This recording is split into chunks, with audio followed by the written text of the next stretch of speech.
Hello and welcome to the Modern Romantic Podcast, where we celebrate and inspire romanticism through passionate people doing incredible things. Hi, I'm cooking up something good in the kitchen. I'm Trey, and I'm joined by my co-host, Emily. Hi, Emily. Hi. I was going to say, what's cooking good looking? Because, you know, no one's ever heard that enough.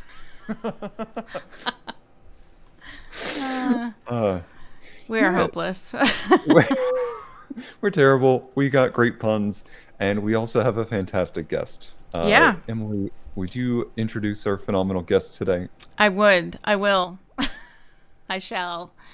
Today we have Minnesota's most outrageous poet, Danny Klecko, in the house. Welcome to the show, Danny. Yay! Yeah, thank you so much for having me. It's great to be here. You do way more than just poetry. But I'll let us, get into that as it unfolds. Have you always been a poet forever and ever? Ever, always a poet. I mean, you have to become depressed and depraved for a little while before you can slide into poetry. I started off a happy person, but when life got difficult and I went up against it, and I became world weary and put words together. I started off as a kid, writing. I've always liked words, and I wrote songs for all the cool bands and things like that. And then I just started doing zines and did a lot of business items. But it's interesting. I've spent most of my life working odd shifts. Currently, I work an 11 a.m. to a 7 p.m. Never working normal shifts. So when you do that, you're alienated, and when you're alienated, you're in front of an oven of bread. You end up writing things down. That's kind of how the dream started. So you were maybe baking things first.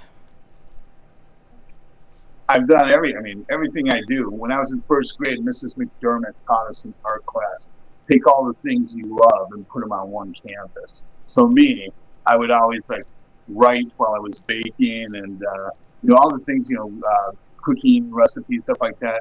Everything I've done, I've created in front of an oven. That's really cool. Have you ever found a way to combine the two things together? Do you describe your cooking with your writing? Or do you, are you inspired by reading something and then you go make it? I've written, at least 10 books. And probably more, but I've been published 10 times. But my most current book, for instance, A Bakeable Feast, is 270 pages filled with, poems, which could be considered vignettes. Each one of them about a hospitality worker. So much of what I do isn't just in the bakery. I sold for years and years to all the top hotel, restaurant, casinos in the Twin Cities. So I many years hung out with more chefs than I did with bakers. And, in that time, I just kind of had the ability to, incorporate all these things. And at the same time, I've been friends with many of the top literary people, not just in Minnesota, but in the nation. When you're the best at something, which I am, I'll tell you right now, yeah, I am the best poet, hands down. All these people with their MFAs, they can talk about all they want, but at the end of the day, what? Yeah, I have an MFA and I sit in a room and I write a book. I'm Danny Klecko. I work in the kitchen with the sexiest people in the state, and y'all put them up against anybody with a literary degree. Now, in addition to that, my poetry books, award-winning, my bread lines, award-winning. So like I'm saying, When you're the best at what you do, the rest of the world will pay attention if you're not afraid to tell the truth. Good words. Yeah. I love that's how you put that you work with some of the best people. And that's I guess there's some grit to that matters. Something. And I didn't say the best, I said the sexiest. Sorry. No, that's fine. I work in the kitchen, with people from all over the world. How many men who are 60 plus years, white men, have the ability to say that they've spent their life being a minority in their workplace? And I am so fortunate and so thrilled that I've had the opportunity to just be in the lives and the livelihoods of these people from all over the planet. I mean, that's why I'm saying, go ahead, get your degree. And I'm not here to knock education. I have a son who's a St. Paul public school teacher, and he has a master's degree. Good for him. But I'm just saying, at the end of the day, people don't really want to hear about your degree. They want to hear about the story. They want to hear about what's interesting. They want to hear about what's exciting. Nothing is more exciting or provocative than working in the kitchen. I'm curious. I've heard that not only from you, but from a couple other people that have worked in kitchens before, whether it be small bistro places or whether they've been at like larger restaurants. So I'm curious what makes that? I've never really been able to get a good answer for that question. I'll give you the answer right now, and it's because what I do for a living, almost everybody makes more money than people in hospitality. But at the end of the day, your day is over, and at the end of the life, your life is over. And you made some money, you did what you did. What I do, I go into empty space, bare, to the ceiling, but I fill it. I fill it with loaves of bread, and other people from different departments fill it with cake and Danish and all these different things. And in a 12-hour shift, we have created something that's not only tangible, but it's tangible and it's going to bring joy to an entire city. And we do it day after day. We do it when you're with your family celebrating Christmas. We do it when our children are having their birthdays. We're on the clock 24/7. We're like Captain Kirk. We never get to leave the Starship Enterprise, and that's just kind of the life of a true hospitality worker. That's why very few people have stuck it out as long as I have. But I love it. I can't, step away from it. And it's so cool that you've been with it and that you continue to find something new and exciting about that. That's great. I hope you do it with yours. It's like I've been doing baking now for well over 40 years, but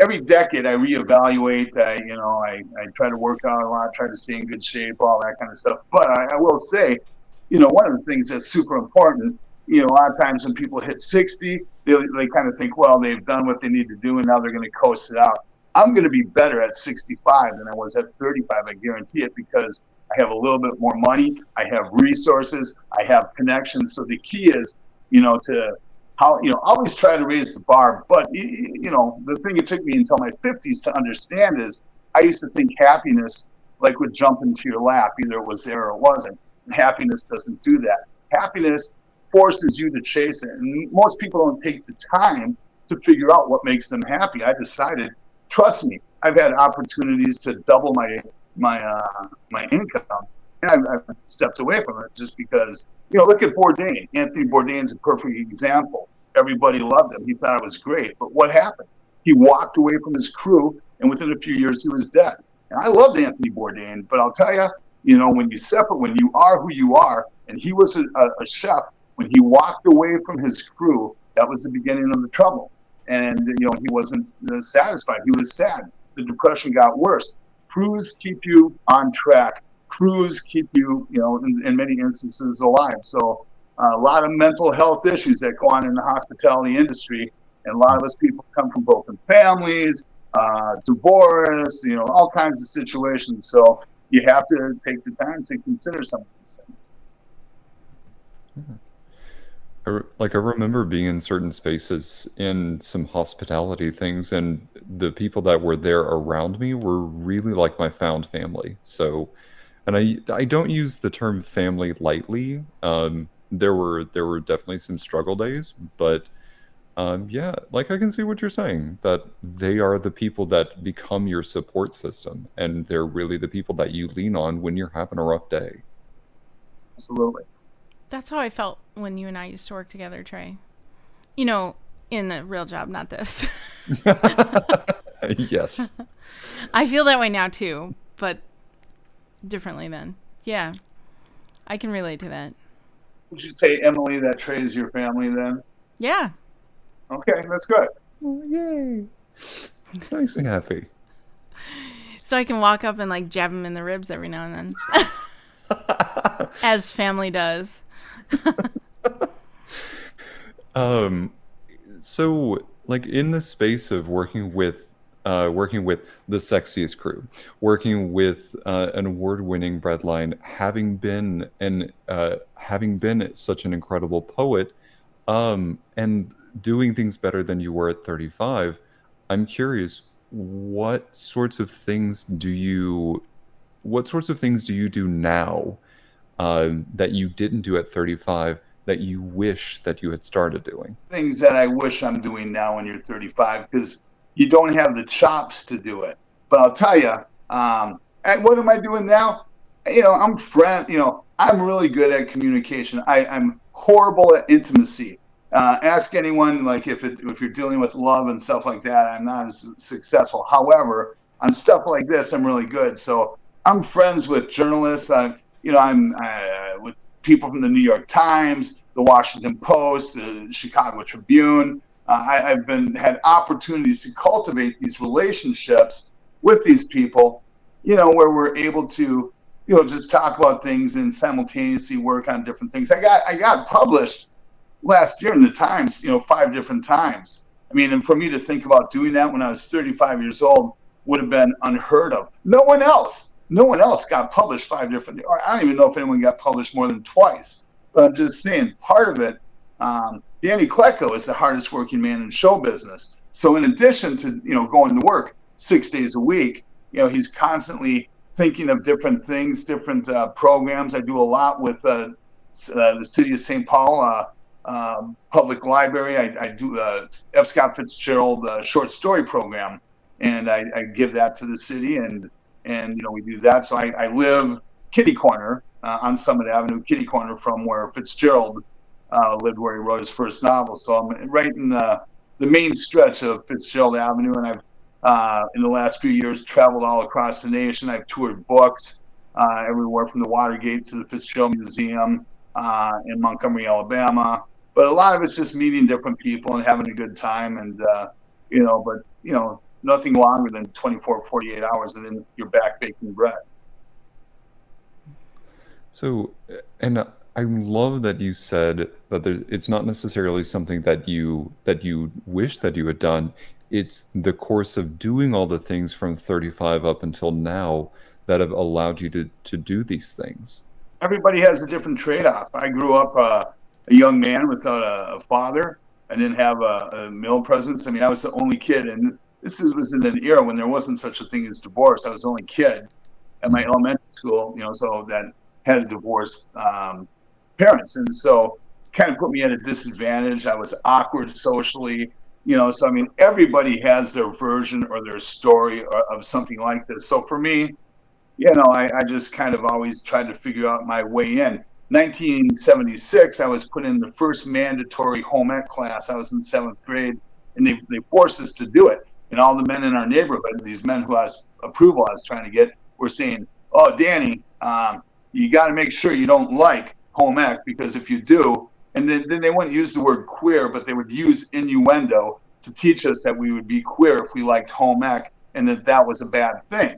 So it was very confusing to us as young men with all this innuendo, not knowing what was supposed to be good and what wasn't.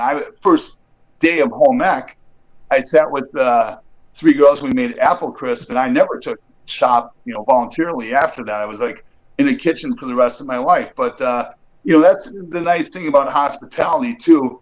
In the hospitality industry, and like so many of the other industries, Everybody's welcome. They don't care if you have tattoos. They don't care if you're queer. They don't care if you're black. I mean, anybody, if you do your shift, you're welcome. And I've been in a lot of different parts of industry where that isn't the case. I don't know. What do you guys think? Sorry, you go ahead. You speak first, God. Emily. I am not ready to speak on that. I mean, I've been fortunate enough to be in situations where that's not true. So wherever I've worked, it's everybody's had equal footing from what I could tell. But I can see where there are places where it's not. I just have been fortunate enough not to have experienced that myself. How about you, Trey? I would say the same, but the places that, like when I was going through college, one of the biggest things I noticed is that in our both musical theater or in our music programs, there were not a lot of people of diversity in that. I looked around and the majority of the people in that room kind of looked like me. Um, so what I'm thankful for with the emergence of like social media and the different conversations that have been happening is that we're challenging the idea of what's expected to what we see and see on stage and be care more about the talent that we're putting up there than the quote unquote look of something. And so I feel like it's the landscape has definitely changed in the theater world. And it has given a lot more people a lot more opportunities that they should have gotten a long time ago. You recently had the opportunity to spend a day with someone that I found to be rather unexpected, but also in a good way, and that was Isabella Rossellini. Can you tell us a little about that? Yeah, that was. I spent the year. I do shows. I've done more shows than Barnum Bailey. I mean, whether I started off when I was a kid, I was so catatonic. I mean, they put me through kid therapy, but they don't tell you you're going through kid therapy because I never talk. But then they forced me into oral communication, speech class. So ever since I've been 8 years old, I've been doing lectures, essays, cooking demos, magic shows, whatever. But I've done a lot of emceeing, and so there's a for life. There, animal shelter, and I don't know, 7-8 years ago, they had me MC a show with Caesar Milan, the dog whisperer. Oh yeah. Right. So yeah, me and Caesar. I mean, he was dope. We had a good time, and he said nice things about me. And so when they every year they get a different celebrity, and with Isabella, they were talking about different talking heads that they could bring in from news stations or whatever. But I think they got a little bit nervous, thinking, well, I'm not sure if they can handle Isabella. We need someone a little bit off center to run with her. And they said, let's bring back the baker. And so I got to go, and it was, I got to tell you, I mean, I've met people in my life, and when you do what I do, as long as I have, it's not that big of a deal. But she was sitting there holding a little terrier at this plush venue, and the first thing she said is, "My Klecko, what should we talk about? Your poetry or your sourdough?" And oh my goodness, I'm kind of blushing right now, but I had like 18 weeks to write 15 to 20 questions that would go over 47 minutes. And, we didn't work on it. There was no practice or whatever. So, I'm nervous for, several months, making sure that I can facilitate this. Because if she answers too quick, then there's extra time in the event. Or if she goes too long, then I'm missing pinnacle questions or whatever. But I should have known. She was so pro. It's just everything finished. But yeah, it was a lot of fun, and very gracious woman. You have pictures of that on your Facebook page that I saw, and it looks like you both had a great time. I mean, we're best friends. And when I say that, people kind of smile because, hey, I mean, there's some tongue in cheek in that. But I will say, once Klecko, always Klecko. Because the thing that's interesting about becoming my friend I'm never going to invite you over to my house, and I'm not going to help you move the refrigerator. But when your car breaks down, I'll give you a ride. If you need $400, I'll help you out. I mean, Isabella, I'm sure if I called her right now, told her I needed help, I'm not even kidding. She would do it. That's incredible. I So, believe that. where do you think it's the ability to have socialized in your time working in the kitchen for you to just meet somebody and just have that kind of almost instant chemistry with, or do you think it's something that you've had to learn throughout the course of Good question. your time? Yeah. I've developed a character. You're now getting Klecko, and my real Christian name is Dan McLennan, who is socially insecure, but through like all these years of speech class and people telling me how to live my life, it kind of created this Frankenstein called Klecko. Fortunately for me, I became really big and I'm extremely handsome and I'm brimming with confidence. And I'll tell you, it's the confidence that sells. And I guarantee, for every person that loves Klecko, there's one or two who don't. But for the most part, in hospitality, if you're good at what you do, what you really learn is you never ask. I have never asked anyone for anything, but I'm a giver. And in my trade, if you give to people, then those people give back. And that's why I challenge anyone out there listening to just do Google searches on Danny Klecko or Klecko and sourdough. And there's story after I've been on the radio, TV, or in print at least once a month for the last 30 years. And that's just because I have learned the value of becoming friends with media people. And in the media people routinely come back because they know I'm going to give them more pull quotes in an interview than they're going to get in a month with anyone else. Was that confidence a conscious decision? Did you ever have a light bulb moment where you were like, I've got to turn this around somehow and be more confident? I did, because I was bankrupt of confidence. And I just knew I would never get anywhere. I was working as a baker, and then I had a wife and two small kids, and I was only making a small amount of money. And I thought, I've got to figure out, and my only investment that was myself. So I just kind of patterned myself after Muhammad Ali, and I watched films on him and listened to him, and I kind of loosely took the Klecko character and just shadowed Ali and the different periods of his life. So you have Klecko in his 20s was Muhammad Ali fighting right after becoming Cassius Clay, in his 40s fighting Foreman, and then so on down the road. But I'm a big fan. I don't know if you guys, did you watch the Paris Olympics? Some of it, yeah. Mm-hmm. Oh, we lost you there. And he's the guy, Noah Lyles ran the 100 meters. Okay. And he was the guy after he won. He was jumping up and down before the race started. And after he won, he was pointing at the camera saying, "I told you, America, I told you." And that's my new mantra. That's right. I saw you post that.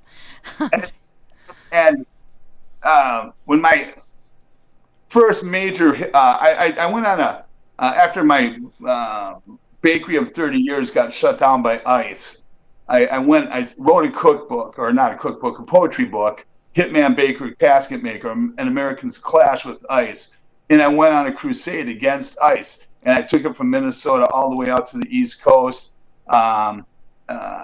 It won awards. And so the night before the award ceremony, the Midwest Book Awards, I did social media blasts, putting pictures of Babe Ruth, pointing and calling a shot. And I told everyone that I was going to win this award because they couldn't give it to anyone else. And my publisher was saying, "Danny, you can't say that because you could lose." And I said, "No, because I'm not going to lose." And that's what Noah Lyles was talking about in the Olympics. You have to drag it across the finish line before it even takes place. If you don't, you'll never win. It's all in your mind. I really like that as just a general motto for life. Like, speaking for myself, I get very much in my head, but even talking with my therapist, it's like, well, what about the possibility that you win? What about the possibility that you make it? Like, what is that going to look like? So having that shift in perspective, what do you see people kind of shift their mindset whenever they hear that, or are people maybe still a little resistant to that statement? They're, you know what it is? It doesn't matter. I mean, I'm respectful to the question. Some people will resist, some people will give into it. But what really matters is people are viewing me as a winner. And I mean, whether I win or lose, I'm claiming my space in a situation. I'm not, I mean, you can view it as egotistical or whatever, but once again, anyone who does the backstory knows Danny Klecko has fed, you know, nuns all across the planet. He's coached Little League for 25 years. I mean, he's not a completely bad guy. But, you know, at the same time, you have to, if you don't believe in yourself, if I go into a hotel or a restaurant and say, this is the third best sourdough in Minnesota, I'm never going to get the account. You know, you just have to walk in, kick in the door.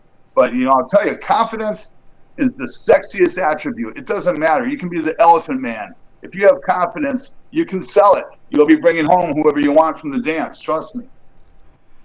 So when was like the first time that you saw this confidence change in yourself and actually show results? Like, do you remember a time when, you know, you're modeling yourself after Muhammad Ali and you're like, okay, I'm going to try this time, and it worked?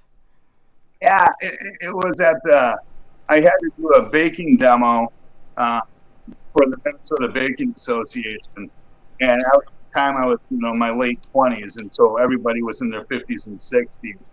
And I stood up at the platform and I told them that there was a new way in the baking industry, a way that had passed them, and their time for honoring themselves was coming to an end. And basically, my way was going to show them how that they were going to do it. And it wasn't too late for them to hop on with us, and we would, you know, bring them into their, you know, retirement years at a profit. And, you know, it was a gutsy thing. And some of the people were a little bit annoyed with it, but I'll tell you, I still have retired friends from the industry that, in fact, subscribe to this ideology, and they were able to, you know, because at my age, you know, a lot of people aren't, you know, willing or able to work labor, you know, so they're looking for salespeople or something like that. So my crew, we took care of those people, but we made sure that they gave us the resources we needed to get to a stronger position in our 30s and 40s. So how did you, after that, how did you feel? Did you go, oh, wow, that worked? Like, what did that do for you? I mean, I didn't know the very day that I did it, you know, but you know, I knew that, you know, some people patted me on the shoulder, and that was a good thing. But I also pissed off a lot of people. Yeah. And I realized that was probably even a better thing, because I was getting their attention. If everybody likes you and if everybody agrees with you, it's a telltale sign you're going to fail. But, you know, you always want to keep it balanced, you know, 50% yes and 50% no. And then you just kind of, you know, work that out, you know, keep it even across the board. But once again, and I started, you know, even as a younger man or whatever, dating and things like that, you know, I was always, you know, never fearful. And I, you know, like, there's the rule, and I don't know if it's politically correct, but, you know, there's the rule of two. If I'm a 7, I get to ask a 5 or a 9 out or whatever. I would ask the 10 out, and, you know, I don't know, Em, when you were dating, did you ask people out, or did you wait to be asked out? Well, initially, when I was younger, I waited because I was way too shy and nervous to ask anybody. Now, though, I'm not. Now I would. Yeah. Would you ask someone out if they were, like, you know, in a different grade than yourself, as you perceived? Like, out of my league? Yeah. I mean, I'd ask anyone out. I don't know. No, because, I mean, I have to imagine this for a second. I don't know. Am I allowed to ask questions? No, you definitely are. I'm just trying to think of 100%. an honest answer that like, I want to say yes, but there's a good chance I wouldn't, because I'm still super shy and nervous to do such a thing. But I know that I don't know. Also, I don't know that I necessarily perceive anybody as out of my league in the sense that I used to feel that way. So that's kind of the point too of this whole dissertation, is once we start going through this, we realize we're all the same. But it's the process of being fearless. I mean, and asking for what you want. But even more important than asking what you want is determining what you want. You know, and that's we're bringing everything back to confidence. You know, I mean, I just very seldom fail. And the more you keep me on this topic, a lot of the people listening to this are going to say, wow, this guy's a narcissist or conceited. And that's what they want to think. That's fine. But no, it's a formula that works. And if you have a formula that pays dividends, why wouldn't you continue to tap into it? I mean, I can't disagree with you because I've lived my own life I can't say very similarly, but similarly. When I first got involved with fashion, and this does sound like bragging, but when I first got involved with fashion, I jumped into a competition and won it, and I won almost every single one for many years after that, because it was like, okay, I figured out I can win. I'm not going to lose again. And I just sort of had that attitude. That's my point. That's not bragging, that's truth. And truth is always more interesting than bragging anyways, right? Oh, for sure. And yeah, and I can sleep at night. Even there were a few times that I did maybe come in second place or something, but it didn't bother me enough to like worry about it. It was like, whatever, I'm still doing my thing. So were you like the Edith Head of your scene? I don't know who that is. Edith Head is the woman who sewed all the gowns for the Oscar award winners. Oh, Jackie O, those people. I would. Never mind. I don't. Old person I understand who you're talking about now. I don't know if I would go that far, but in that world, maybe. Yeah. One of many, perhaps. But yes. Okay, now you're backtracking. You could have just said yes. Okay. Yeah. Well, But the one of many, now you're letting us off the hook again. Just with yes was good. I see what you're doing there. Okay. Yes, then. Okay. Can I shift gears? Sure, of course. Sure, go for it. Now, the other thing that I like to talk about, there's always an element of luck and learning how to take luck and then create luck into a good thing. I enjoy, in 1990, Mikhail Gorbachev came to St. Paul, the president of Russia, and myself, a little Polish boy, at the time married to a Russian Jew, fan of the Cold War. I got commissioned to create a loaf of bread that him and Governor Perpich would utilize to break in front of everybody, symbolizing, peace, breaking bread together.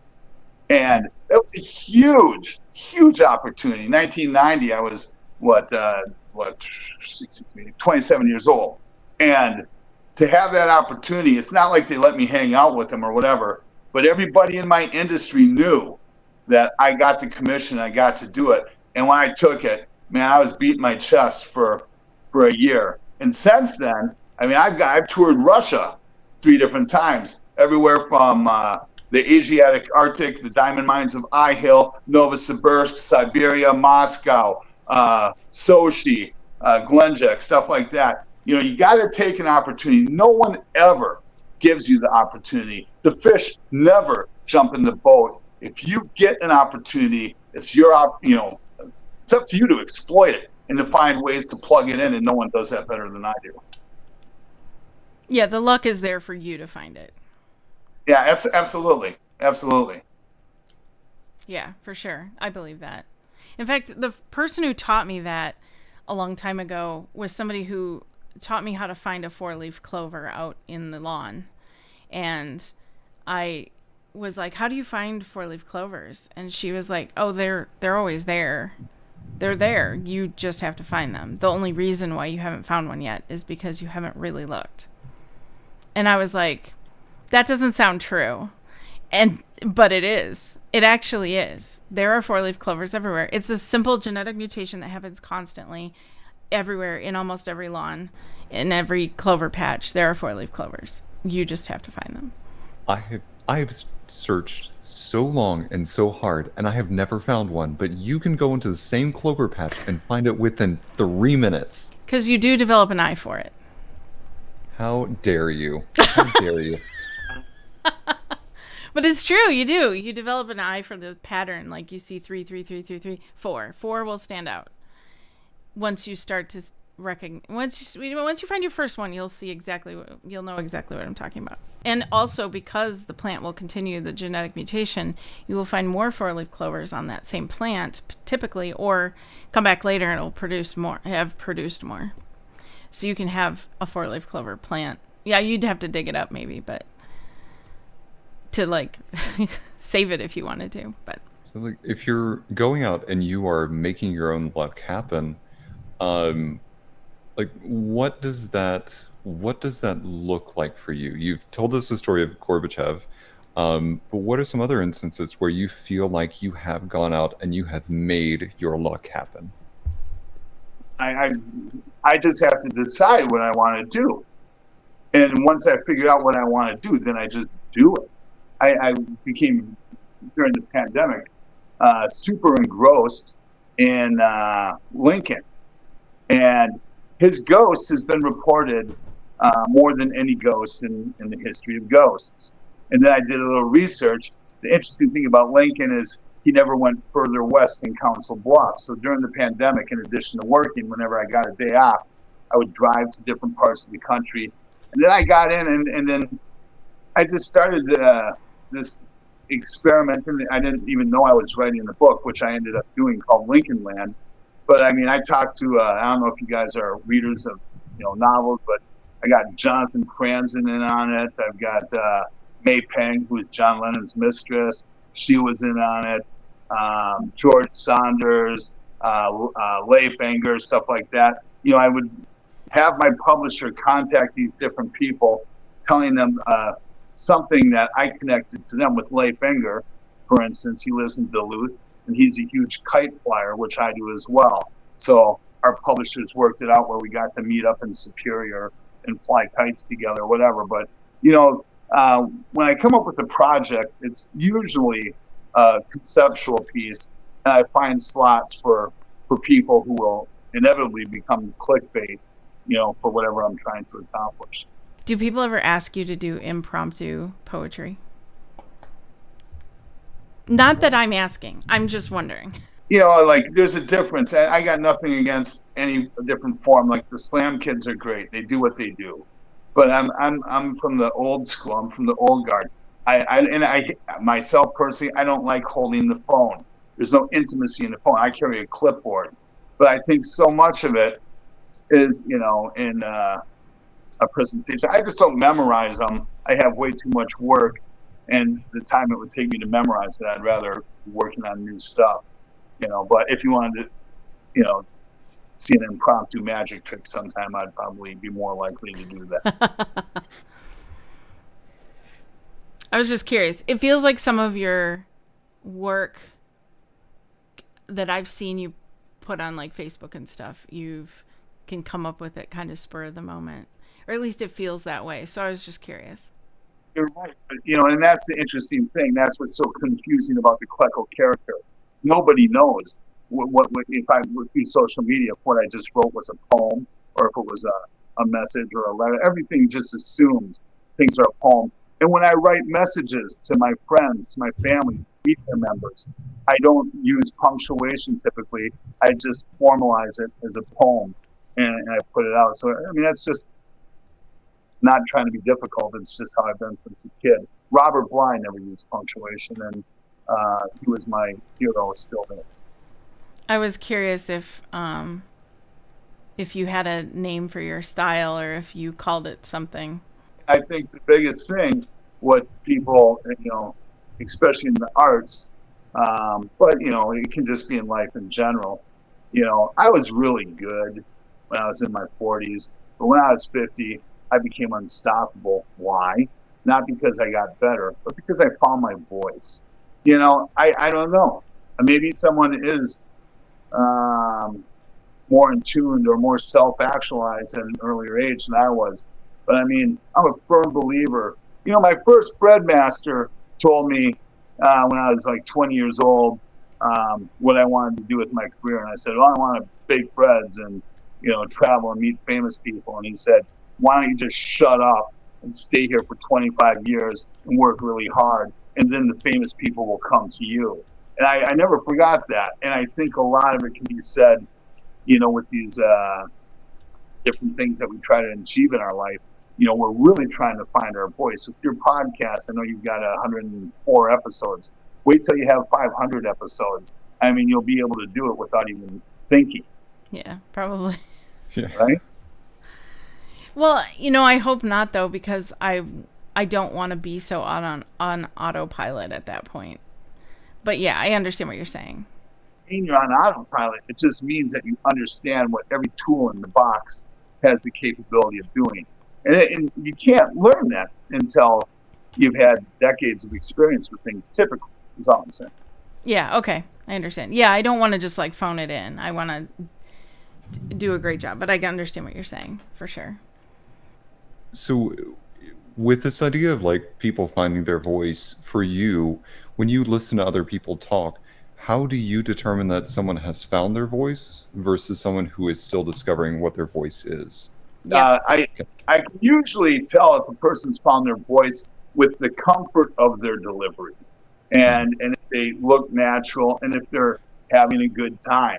These are all different things that show. And another thing, another way to do it too, is if there's a artist, whether it's a painter, poet, dancer, I never try to ascertain their level of skill after one time.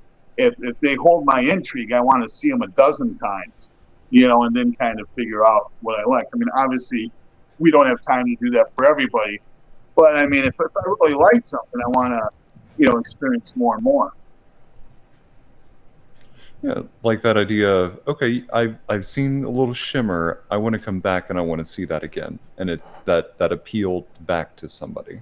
Yeah, when we're younger, we do that with bands, and then we do it with television shows and different things. But these are all things. It doesn't necessarily have to be a human with the human voice. It can just be a concept that finds its tone or energy. I mean, energy is a huge thing, too. I mean, when I do events, oftentimes I show up if I'm allowed to, and I'll sit in that room for 20 minutes, an hour, it doesn't matter, totally empty. And I just sit there and kind of, feel its vibe. And as people trickle in, you just, every room is different, and from the lighting to the air quality to, and the more shows you do, you realize the room is itself is important of a component as the cheers, laughter, whatever the audience provides as well.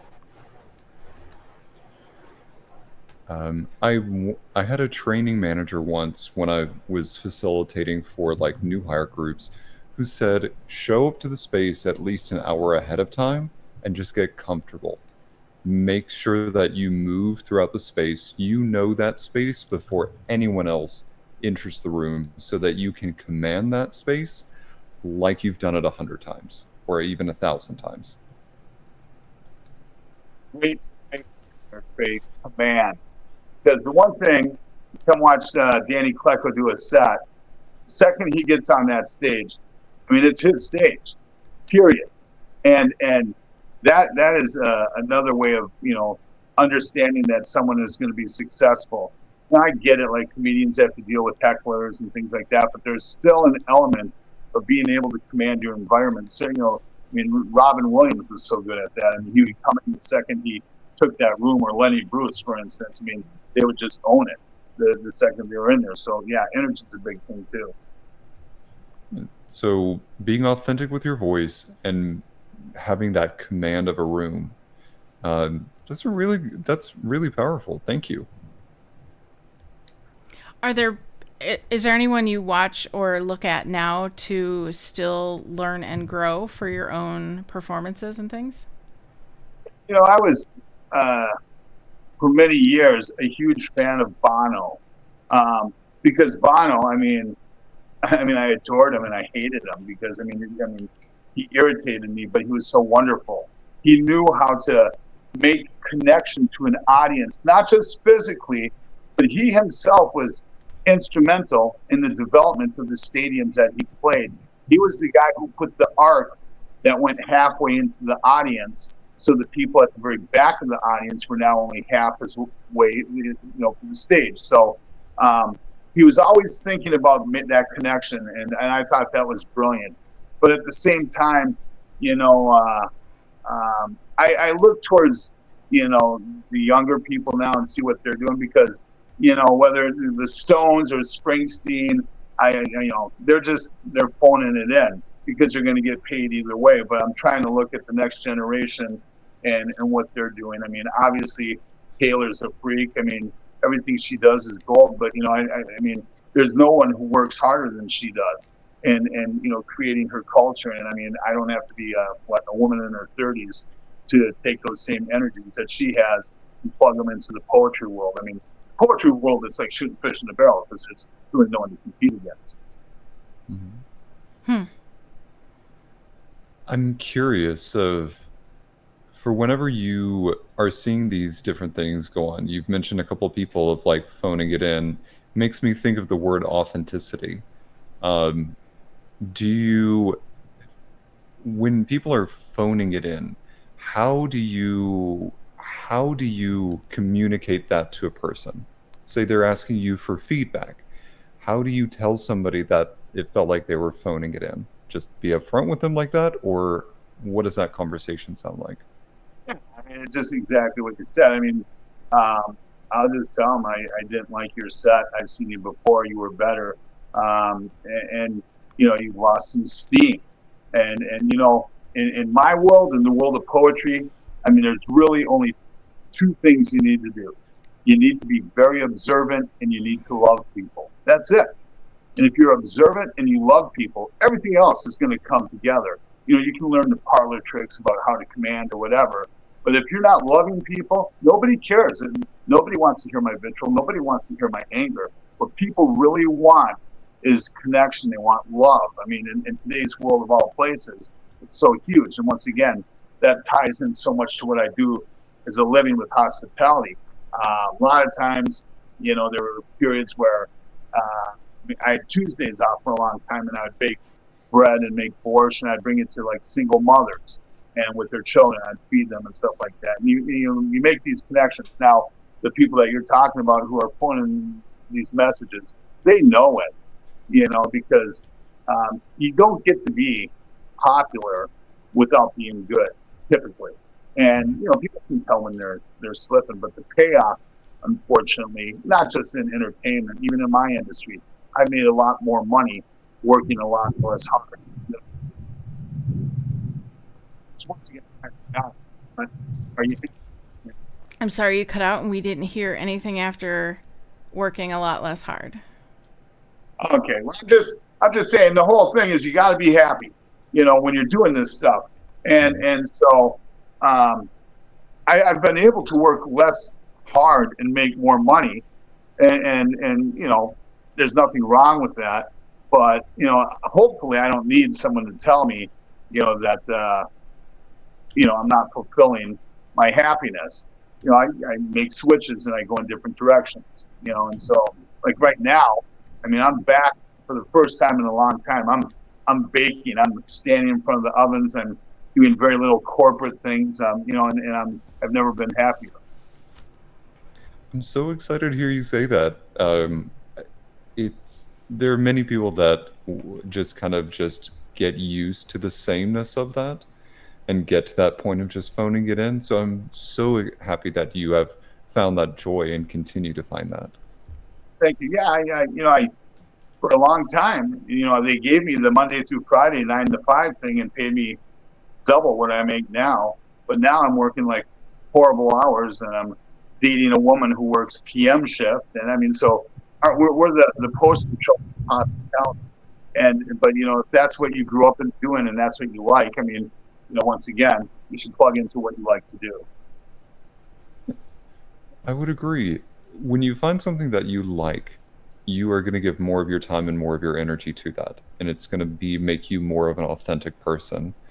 I can speak from myself now. Like, I recently switched jobs, and I'm so much happier with this job because I'm with people who are empathetic. I am with people who understand and are willing to give that space for grace for people to learn and to grow. And I feel like that's given me an opportunity to find my happiness and my ability to be empathetic towards other people because of the wonderful people I work with. And at a place where, for the first time in my life, the whole management team is women.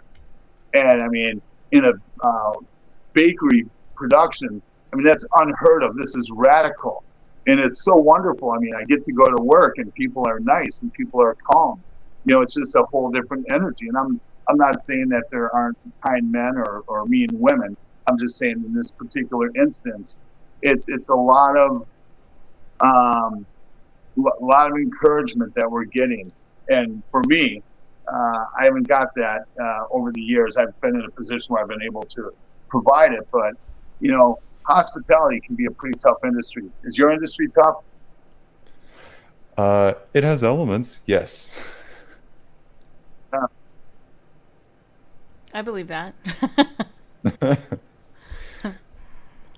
So, I mean, people get used to different things. So it sounds like running around like everything is on fire and everything is an emergency is not really a positive thing, is it?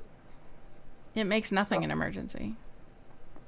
No, you're right. You're right. And oftentimes it is just because it wasn't planned out properly in the first place. So, have a project, everyone comes here with a spirit of happiness. Things flow pretty easy. What I will say is, you've given so much, so many things, and so many like good pieces of advice. And even though you've referred to for like Klecko as a character, there's so much authenticity to the things that you have said that I'm really gonna have a hard time distinguishing like this as not your true person because it's so very authentic, and there's so many wonderful things wrapped up inside of that. Um, and I wanted to say that just before I lost the point or lost the thought. The other thing that I want to ask is, you've given us a lot of really inspiring things, but if you were to give a piece of advice to somebody who is either wanting to become a poet or wanted to get into baking, what is one piece of advice you would give them when they're just starting out? The first thing I would tell them is don't do it. And I'd wink at them jokingly because I mean they're both. I mean they're really grueling tasks, but you know you just have to. All kidding aside, you have to be patient in both of these because there's not a lot of external payout. You don't make a ton of money. I mean, in poetry, I mean, think about it. When you watch late night television, they have musicians, they have comedians, they have people with monkeys and people spinning plates. But when's the last time you saw a poet on the Tonight Show? I mean, it doesn't happen. So, I mean, you should be doing it because you love it. You should be doing it because you can't be doing it. Once you do that and are committed to it, you know, you just have to find yourself a mentor. I had two mentors, Carol Conley, the poet laureate of St. Paul, and Mike Finley, who's passed. Both these guys, one of them was a positive influence and complimented all the good things. And the poet laureate, Conley, she was quick to criticize everything I did wrong. And that's super important because all too often in the arts, people only want to hear what they're doing right. I was so grateful to have someone point out what needed improving, and because it was all said with the spirit of love and hope that I would get better. So I mean that's you know, and then but once again finding confidence in yourself because at the end of the day, it really doesn't matter what anyone else thinks. If you like the piece, it's your piece. Well said. Yeah, very well said. And Klecko, I would be remiss if I didn't bring up some of the events that you've got coming up in the future. Can you tell us about some of the things that are upcoming in your schedule that we might see you? Yeah, I'm coming to Sock Center in a couple weeks, and Woo! forward to that is my home away from home. I'll be at the 510 Lab. I'm doing, Mark Connor. He's Okay. he's a St. Paul boxer, and he wrote a book of poems. And so I'm always a sucker for the blue collar poets, and so I'm working with him on that presentation.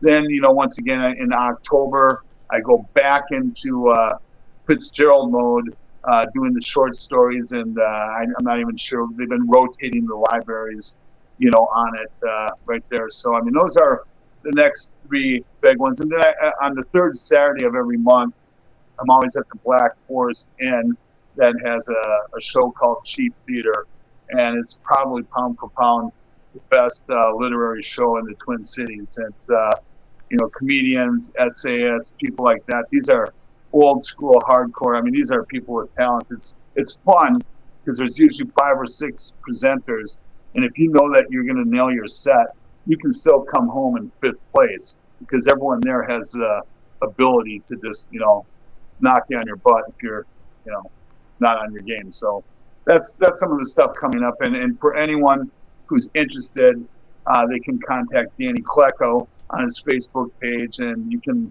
join the conversation as soon as. My last question before we wrap here is, if somebody wanted to buy bread from you, or buy some of your award-winning bread, where could they go to do that?